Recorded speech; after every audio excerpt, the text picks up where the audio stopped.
네, 안녕하세요. 여러분들의 구독과 좋아요로 이 채널이 유지되고 있습니다. 네, 영상 속도는 1.5배를 추천드리고요. 항상 구독자님, 멤버십 회원님들에게 감사하다라고 말씀을 드리면서 제 영상 시작하기 전에 코인 과세 유예 국민청원 제발 좀 부탁드리겠습니다. 국회의원도 자기의 이득과 특혜를 다 가져가고 있는데 여러분들은 왜 여러분들의 앞으로 미래적으로 피해가 있을 수 있을 만한 가능성에 이런 투표를 안 하고 있는지 좀 갸우뚱하고요. 제발 좀 많은 동참을 이끌어내 주시길 간곡히 부탁드리는 바가 될 것 같습니다. 네, 유튜버가 됐던 커뮤니티가 됐던 간에 계속해서 유포해 주시고 좀 많은 활동을 해 주시길 바라겠고요. 가족, 친척, 그리고 지인, 친구 모두 계정 다 동원해서 웬만하면 5만 명 제발 좀 달성했으면 좋겠다라고 저는 말씀을 드리고 싶습니다. 웬만하면 이번 주 주중에 10,000명이 좀 돌파를 해야 그나마 좀 더 가능성이 높아진다라고 보실 수가 있는데요. 그 이유는 무엇이냐면 이게 30일 정도밖에 안 되기 때문에 못해도 한 달은 4주죠. 그러니까 일주일에 최소 못해도 13,000명씩은 넘어야 좀 가능성이 높다. 이렇게 저는 좀 말씀을 드리고 싶습니다. 자, 본 내용으로 넘어가도록 하겠는데요. 오늘 내용은 대부분 팩트 한번 짚고 넘어가 보자 라는 편으로 한번 만들어 보았습니다. 자, 보게 되면 금융당국의 가상자산 이용자 보호법 이행보고서가 나왔죠. 그래서 블록 미디어가 시작으로 코인 상점 폐지된다라는 내용이 나와주고 있는 실정이었습니다. 그게 제가 어제 있는 방송에서도 한번 그 부분만 따로 빼가지고 좀 우려가 된다 이런 이야기를 좀 하기도 했었죠. 그래서 금융당국 가상자산거래소 상점 매매 업무 쪼개기가 추진이 될 것 같다라고 했는데 팩트는 금융위원회 쪽에서 업무 분리 규제 도입 방안 확정된 바가 없다라고 나왔습니다. 그렇기 때문에 크게 문제될 건 없다. 발행 유통 과정의 예상충 문제 해소 방안, 통화 전산 시스템 구축, 운영 방향의 입법 의견을 담고 있다라고 되어져 있어요. 그러니까 쪼개기식은 거의 생각은 안 하고 규제를 좀 더 많이 만들어서 그렇게 가져가겠다라고 보시는 게 맞지 않을까 싶습니다. 그래서 이거에 너무 걱정하시는 분들도 많이 있으신 것 같아서 팩트로만 좀 다시 한번 설명을 드리도록 하겠고요. 그 다음으로 또 나왔던 내용이 하나가 있죠. 김치코인 부분에 따른 상장 폐지 내용이 계속 나와주고 있는데요. 이것도 다시 한번 보게 되면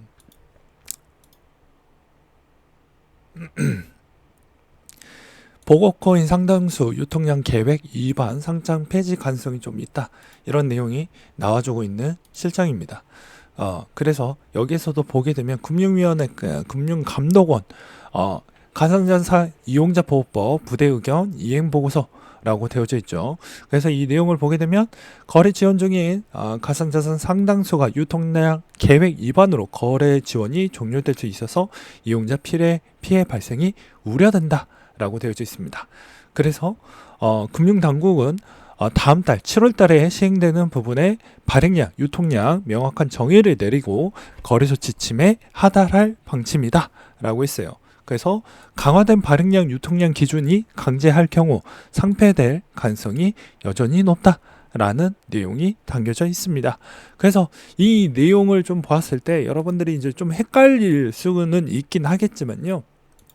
다시 한번 정리를 좀 드린다고 하면 다음과 같습니다. 자, 이게 언제 나왔습니까? 작년 6월달 정도 때 해가지고 한번 가상자산 이용자 관련 법률이 통과가 되었습니다. 그래서 거기에 따른 내용 기반으로 시행령이 이제 다음 달에 진행이 되는데 이 시행령 기준점이 7월 19일부터입니다. 그렇다 보니까 이 내용 요건에 부합되어져 있는 애들은 가능성이 솔직히 높긴 합니다. 그래서 아예 이 말이 틀렸다라고 볼 수는 없어요. 틀렸다라고 볼 수는 없고요. 적당하게 딱 세모 정도가 전 맞다라고 봅니다. 여기서도 법규 준수 내용이 있죠. 그러니까 자기 발행 코인, 다크 코인 이런 부분은 가상자산에서 제외 대상이 된다라고 되어져 있기 때문에 이거는 명확하게 확인이 가능한 부분이긴 되지만 기술적 보안 부분은 약간 물음표가 나올 수밖에 없습니다. 왜냐? 이거는 이제 사람이 어떻게 생각하고 그 다음에 금융위원회와 그 다음에 닥사 측에서 생각하는 그 부분이 서로 상충되는 부분이 있을 거고요. 또 같은 방향성을 보고 있는 부분도 있을 거라는 것입니다.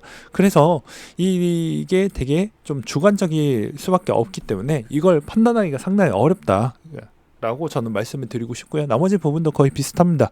그러면 당연히 이 내용 기반으로도 상패가 될 수는 있지만 상패를 다량으로 시킨다라고 보기에는 약간 물음표가 좀 있다 라고 저는 말씀을 드리고 싶습니다. 왜 그럴 것 같습니까? 피해자가 많이 생길 수가 있죠. 그래서 제가 저번에도 이야기를 했지만 자, 금투세가 아직 결정이 안 되었고 그 다음에 금투세가 만약에 폐지가 된다고 해도 우리는 기타 소득세 부분이 됩니다. 그래서 이번에 과세 유예 청원을 올려왔고 그 안에서도 손익통산이나 기반에 있는 시스템 기반이 만들어지기 전때까지는 좀 해라 라고 해놨죠. 그렇기 때문에 만약에 이게 금투세가 만약에 적용을 된다고 하면 손익통산이 되는 시점 기준점으로 볼 수가 있겠죠. 그러면 당연히 이거 상패를 지금 시키는 게 아니고요. 못해도 기한을 주어야죠. 언제까지? 내년으로 좀 밀어놨다가 상패를 시키던지 해야 손익통산이 되기 때문에 경우의 수가 많습니다. 그래서 금투세가 만약에 되면 이렇게까지 좀 해야 된다. 그래서 결론은 무엇이냐? 만약 상패를 시킨다라고 하더라도 내년으로 밀어놓고 할 필요성이 있다. 금투세가 되든 안 되든 간에 저는 이렇게 좀 표현하고 싶습니다. 그래야 여러분들에게도 피해가 커진다라고 해도 손익통산이 되기 때문에 문제될 거는 그나마 좀 위안이 된다라고 말씀을 드릴 수가 있다라는 것이죠. 그리고 이게 다 해당이 될 수 있고 안 될 수도 있다라는 이야기는 무엇이냐면요.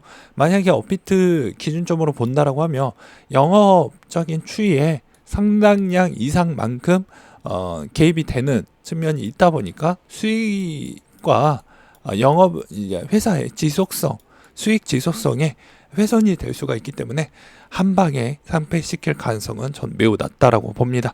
단계별로 진행이 됐으면 됐지 이걸 한 방에 상패시킨다라고 볼 수는 없다라고 보고 있고요. 그렇기 때문에 이런 점도 참고하시길 바라겠습니다.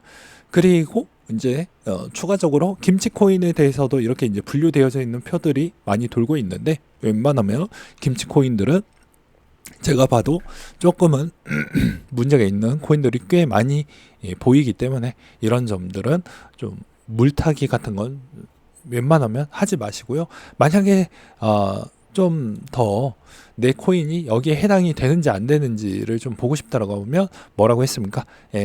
가상자산 이용자 관련 법률안 검색해 보신 다음에 그 내용 문구를 다 읽어보신 다음에 내 코인이 해당이 되는지 안 되는지를 좀 보시길 바라겠습니다.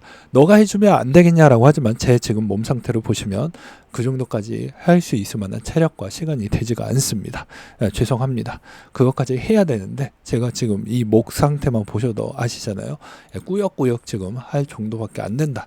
좀 죄송하다 라고 말씀을 드리고 싶고 대형 유튜버 분들에게 따로 좀 부탁드린다라고 하면서 물어봐 주시길 바라겠습니다. 그 다음에 금투세 폐지는 코인과세 기재부 장관 검토하겠다라고 이야기가 나왔는데요. 이 기재부 장관 입장에서는 현재 어떻게 될지 금투세도 아직 명확하게 나와져 있는 부분이 없다 보니까 이게 기재부 장관이 뭐 할 수 있는 게 아무것도 없습니다. 그래서 그냥 검토하고 있다 정도까지밖에 이야기를 못해요. 네. 그 다음으로 디지털 자산 투자 상품 5주 연속 유입이 깨졌다라고 되어져 있는데 요즘 빅테크가 워낙 잘 치고 나가다 보니까 그리고 MMF 자금이 빅테크 쪽으로만 많이 가다 보니 신규 코인 쪽에 자금이 잘 안 갑니다. 근데 21년도 때를 보게 되면요. 21년도 때를 보게 되면 그때 자금이 좀 많이 들어왔던 이유는 저축률 추이에 있는 여유율이 많이 생겼기 때문입니다. 그래서 코인에다가 투자하면서 주식도 멀티로 투자가 가능했는데 지금 24년도에 1분기에 저축률이 마이너스로 다시 나와 줌으로써 솔직히 코인에다가 돈을 넣을 수 있을 만한 여유적 환경이 안 된다라는 것이죠. 그리고 물가도 꽤 많이 올랐고요. 그래서 그런 측면으로 인해서 금리 인하가 빨리 와야 코인도 약간 좀 붐이 다시 올 수 있는 환경적 요인이 좀 있을 것이다. 그 다음에 도이치텔레콤이 비트코인 채굴 진출에 따른 예정 내용이 나와주고 있고요. 최근에 설문조사에서는 국내 투자자들도 내년에 가상자산 부분 과세 반대한다라는 게 또 과반수가 나왔습니다. 네. 그리고 과세 유예해야 한다라는 걸 합치면 60%가 넘죠. 좀 이상한 게 5천만 원 공제할 때는 진짜 거의 뭐 5.5 대 4.5가 나왔는데 이거는 또 뭐 설문조사의 기준점에 따라서 좀 달라질 수 있는데 선택적 기준점이 이걸로만 물어보았을 때 이렇게밖에 대답을 못했겠죠. 보기가 이거밖에 없으니까. 근데 이 공제 5천만 원에 되게 박빙이었다는 게 아직도 제 머릿속에는 잊혀지지가 않습니다. 좀 갸우뚱하다라고 저는 좀 표현을 드리고 싶고요. 그 다음으로 이제 이번에 트럼프가 2개월 전때부터 자체 토큰 준비를 한다라는 이야기가 나와주고 있는데요. 이게 나오게 되면 또다시 민코인은 또 들쑥할 확률이 매우 높을 것으로 보입니다. 그리고 이제 하원 의원 콜린스가 이번에 벨로라는 코인에 또 투자를 했다라고 하니까 이 점도 좀 관심 있게 보시길 바라겠고요. 이번에 이제 3월 이후 알트코인의 뭐 시장 바닥 가능성에 따른 이야기도 많이 나와주고 있는데요. 아무래도 국내 쪽에 대부분 상장되어져 있는 비중에서 이렇게 하락 추이가 아마 멈추지 못하는 걸 보았을 때는 이런 걸 함부로 들어가서는 안 될 것 같습니다. 바닥은 제가 보기에는 버거코인 쪽은 그나마 좀 가능성이 있겠지만 국내 김치코인들은 국내에 있는 법률 기준점으로 추정하고 따라갈 수밖에 없기 때문에 이런 점은 진짜 유의를 하셔야 된다고 말씀을 드리고 싶고요. 최근에 이제 비트코인 기준점으로 보게 되면 제가 저번에도 추세적으로도 이야기를 했듯이 이때 기준점으로 이야기를 했던 것 같습니다. 이때 당시에도 이 추세가 이렇게 올라갔었을 때 빨리 이제 돌파를 하지 않았을 경우에는 이 박스권에 어느 정도 갇힐 것 같다라고 이야기를 드리기도 했었는데요. 만약에 이게 8,000 정도, 그러니까 9,000대를 깨고 만약에 내려갔었을 경우에는 다시 8,000이 끝자락 부분 8,100만 원 정도나 8,200만 원 정도 안에 한 번 더 투터치가 나온 뒤에 다시 방향성을 잡을 수도 있는 가능성이 여전히 존재를 합니다. 그리고 여기서 추가적인 조정이 만약에 크게 나온다고 하더라도요, 장기적으로 추세선이 다 정비열 구간대에 주봉이나 이런 게 좀 많이 잡혀져 있기 때문에 그렇게까지 큰 조정은 나오지 않을 것이다. 물론 이제 옵션은 있죠. 옵션은 무엇이냐? 뭐 우리가 뭐 알지 못하는 FTX 사태만큼 큰 임팩트 있는 그런 이슈가 터져준다라고 하면 문제가 되겠지만 아무래도 가격 추이는 어느 정도 지탱을 할 것이다. 왜 그러게 가능하냐? 자, 테더는 이번에도 또 자금이 많이 결집됐습니다. 이번에 많이 밀리면서 또 시가총액도 많이 올라왔죠. 그러면 당연히 어떻게 되겠습니까? 그만큼 수익성도 이번에 이제 조만간에 금리 인하하면 채권 수익률이 어마무지하게 먹겠죠. 그러면 당연히 그 비중의 15%를 뭘로 산다? 비트코인 사기 때문에 가격에 있는 하방 부분은 어느 정도는 지켜줄 거라는 겁니다. 그리고 또 많이 내려갈 만큼 누가 긁어준다라고 했습니까? 마이크로 스트래티지 말고도 주변에 또 ETF 많이 싸졌다라고 해서 계속 들어오려고 하는 그런 심리적 요건도 우리는 좀 고려하면서 봐야 되겠죠. 그래서 그런 종합적인 면을 좀 보시면서 이번 시장 지루하고 재미없고 좀 따분하고 또 손을 놔서 이 시장 떠날까라고 하지만 그때만큼 나만의 전략을 잘 구체화해서 만들어 가는 게 제일 좋습니다. 제가 좀 소신발언 마지막으로 좀 이야기를 하도록 하겠는데요. 무슨 말이냐면, 자, 코인에서 시장 뭐 재미없고 만약에 수익도 안 나라고 떠났습니다. 돈 버는 건 재미로 하는 게 아니에요. 여러분들 직장 다닐 때 재미로 뭐 직장 다닌가요? 생계 때문에 그렇죠. 이 투자할 때도 생계라고 생각하시면서 하시면 실력이 부쩍부쩍 늡니다. 스트레스도 많이 하면서 탈모도 생기죠. 그렇게 해야 돈을 버는 거지 세상에 쉽게 돈 버는 거 없습니다. 그 다음에 이제 코인에서 돈이 안 되니까 주식이나 나머지 부동산 쪽으로 가시는 분들도 있을 겁니다. 여기에서에 따른 측면에서도 수익성은 못 내면요, 여기에서도 기본 자세가 태도가 안 잡혀져 있기 때문에 어딜 가서나 손해율밖에 안 나옵니다.